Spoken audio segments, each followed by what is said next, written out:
How does a Scrum facilitator handle conflicts within the team during meetings? I don't know about you, but for me, conflict was always something that I avoided. In fact, I was taught to avoid. Part of my upbringing was very much around conflict avoidance. As a Scrum Master, as a meeting facilitator in general, you need to lean into conflict. I'm not going to say you have to be comfortable with it, but you have to get at least happy to be in it. Hi, my name's John McFadgen. I'm a certified Scrum trainer with Scrum Alliance. I'm the managing partner at Agile Centre, and I've been in the Scrum and Agile communities now for over 20 years. What do I mean by getting happy with it? Now, it doesn't set my soul on fire. I don't think, we're in for a good argument. But over the years, what I've recognized is it's better to have it than let it fester.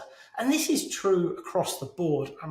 We can talk about relationships. We can talk about just about anything where human beings come together and have to coexist. Conflict's going to happen. It might be small picture. It might just be a bit of tit for tat. It might be something deeper. But as a facilitator in that meeting, the first thing to do really is to bring it out into the light.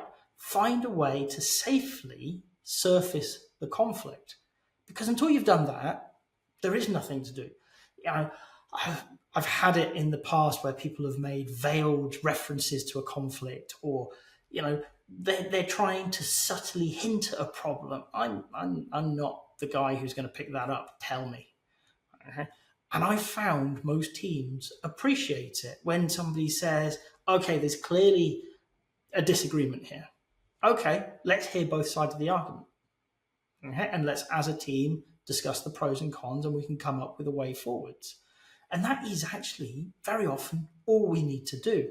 Conflict doesn't have to be difficult.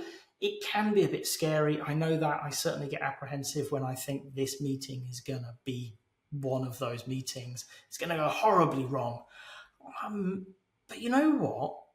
Years and years and years of practice, I've not had that much bad happen in meetings. Most people are professionals, they're adults, they can conduct themselves in a way that is, what you would expect from an adult. They're not going to have big shouting matches. They're certainly not going to be throwing punches anytime soon. Worst I've had is somebody threw a chair, but they were having a very bad day. And when we had a chat about it later, it had nothing to do with me, and it had a lot to do with what was happening elsewhere in their life. I've just got one of the faces that he clearly thought was worth throwing a chair at. But stuff, I've had two things like that in 20 years. It doesn't happen. Oh, by the way, I poke the bear. I'm absolutely the person who's going to come in and get that conflict out on the table. Not much happens. Certainly not much bad. You're going to have a discussion. People are going to get a bit heated. Okay? You'll survive. It will be awkward. It will be uncomfortable.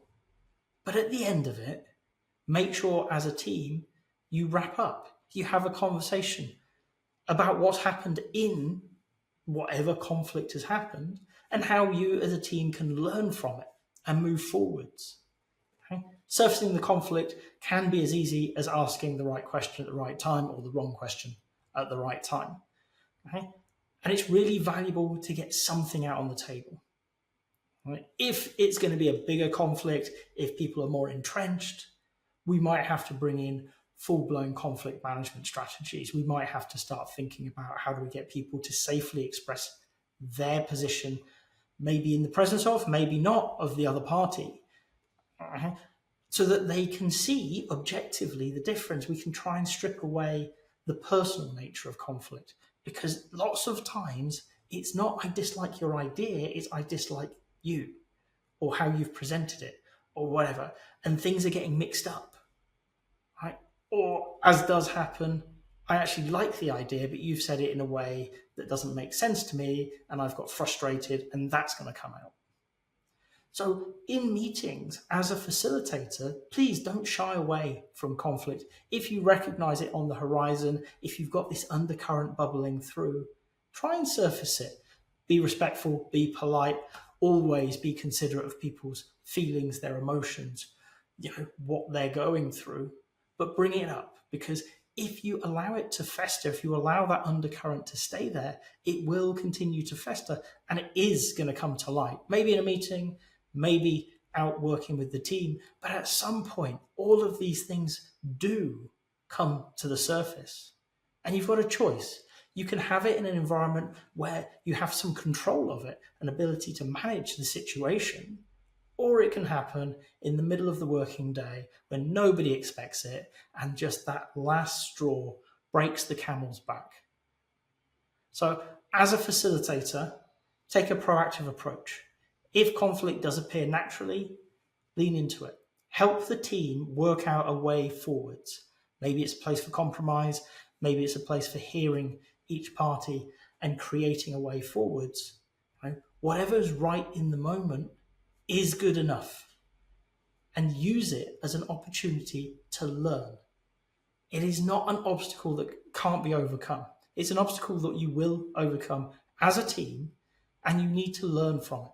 What can we learn about how it appeared, how we worked with it, how we overcame it, or what have we learned about us as the team? Take that learning, put it in your pocket, take it forward. The next one will be a little bit, but a bit easier.